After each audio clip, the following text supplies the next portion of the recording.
Colorado High School Activities Association and the high school soccer officials have developed this video to help soccer officials gain a better understanding of the mechanics of the double duel or three-whistle system of officiating soccer. In 1973, Joseph Bonkonski, a former player for the Los Angeles Aztecs in the North American Soccer League, developed the three-whistle system of officiating that called for shared authority and the reduction of off-the-ball fouls by allowing 3 referees on the field with whistles.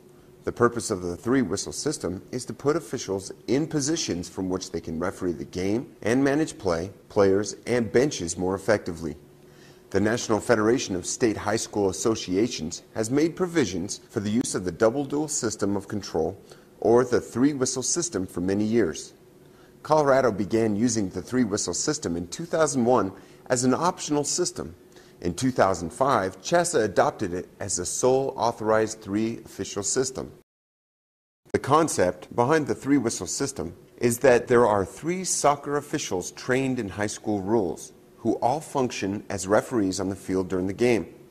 The 3 officials are expected to work together as a team to manage the game properly. This implies that all 3 referees must try to maintain as much communication as possible, especially at key times during the game. For example, when a foul is whistled or a ball goes into touch, make eye contact with each other to confirm agreement or to communicate the information that needs to be shared. This is the same advice given in all systems of mechanics, and if it is followed, it helps assure that the referees will work together to manage the game in the best possible manner. The center referee is the first among equals, but all 3 officials share responsibility and authority in the game. A decision made by any one of the 3 referees is final. However, as with any of the systems of officiating, this still allows for a referee to reverse a decision up until play is restarted.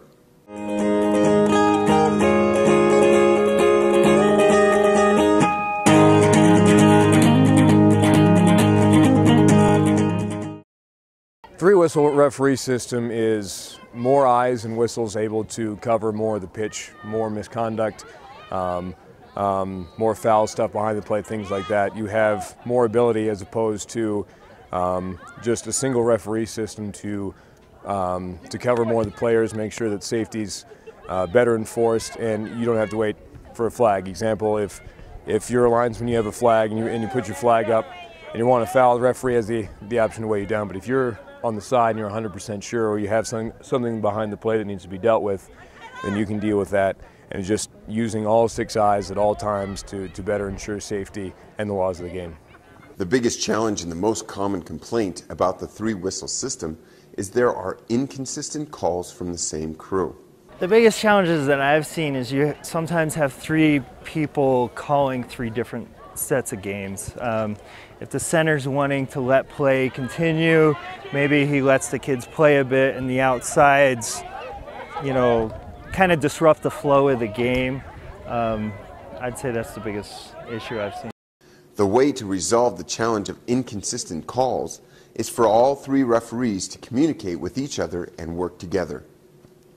Is to communicate by eye contact, communicate with hand signals, to really operate in a flow where the side referees are watching the center referee at all times and keep a good posture so you can keep them in your vision. So when that play dynamically evolves, you can work together and then watch each other as you're making the calls. And when the whistle needs to happen, it comes from the appropriate place.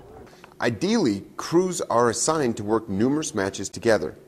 Failing that, it is important for the crew to have good communication, which starts with a thorough pre-game conference. Arrive at least 30 minutes before the match. The center referee conducts the pre-game conference. Discuss the divisions of responsibilities, teamwork, and use of whistles. Discuss the importance of frequent and critical time eye contact and/or any supplemental signals.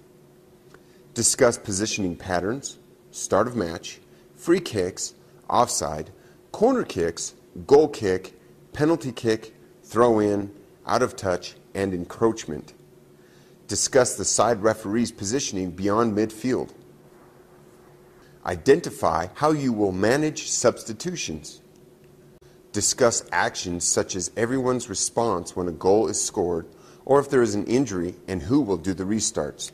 Clarify how you will issue warnings, yellow cards, and send-offs. Walk the stadium or field together and identify any issues with the pitch. Ask the home team's coach or athletic director to fix them. Meet the coaches, obtain rosters, sign the scorebook, and inspect the game balls. Meet and brief the timer, scorer, and ball runners. Walk among the players, identify and correct any uniform issues. Just before the match, walk on as a team, conduct the sportsmanship talk, and conduct the coin toss. During the match, maintain good communication, talk to each other and the players. Use discreet hand signals and good eye contact to ensure consensus on the call. The side referee and center referee should make eye contact after every goal. If there were no infractions, that would nullify the goal. A simple nod of the head could be used as verification. On indirect free kicks, all officials would give the indirect signal. Positioning. Each official has primary responsibility for specific areas of the field, but officials are encouraged to work together so that the two officials can see the same play. The mechanics are designed to balance the need for primary responsibility with the need to have officials help each other to get the call right.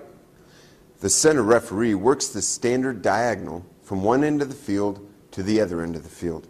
The center referee sets the tone for the game. During play, the center referee's responsibilities are normally to observe for and penalize violations, box in, play with the side referee, and normally manage free kick restarts. The side referees move along patterns that parallel the touchline and cover approximately 2/3 of the field of play along each touchline as necessary and are directly across from the diagonal of the referee.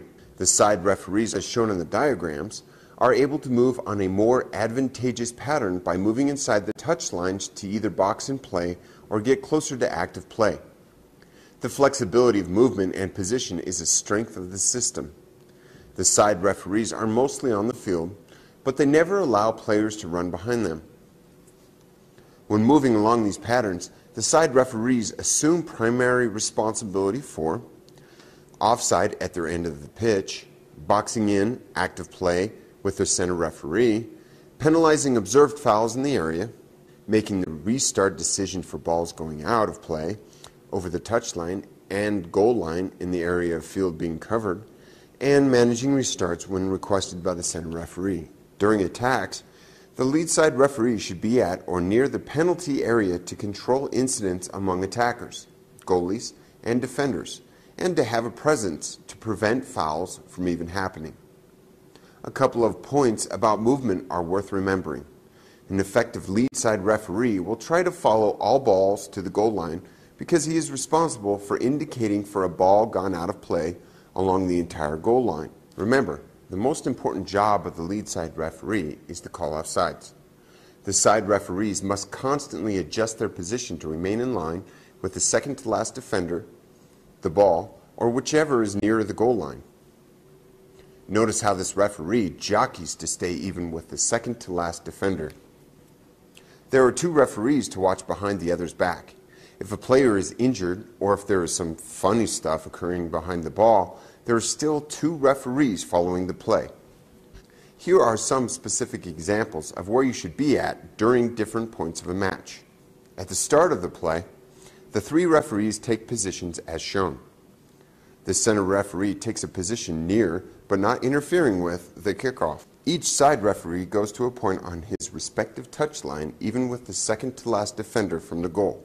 Once the ball is put into play correctly, the three referees move along their respective patterns. When active play and players are in a good half of the field of play, the lead side referee is normally ahead of the ball and is responsible for covering that touchline and goal line.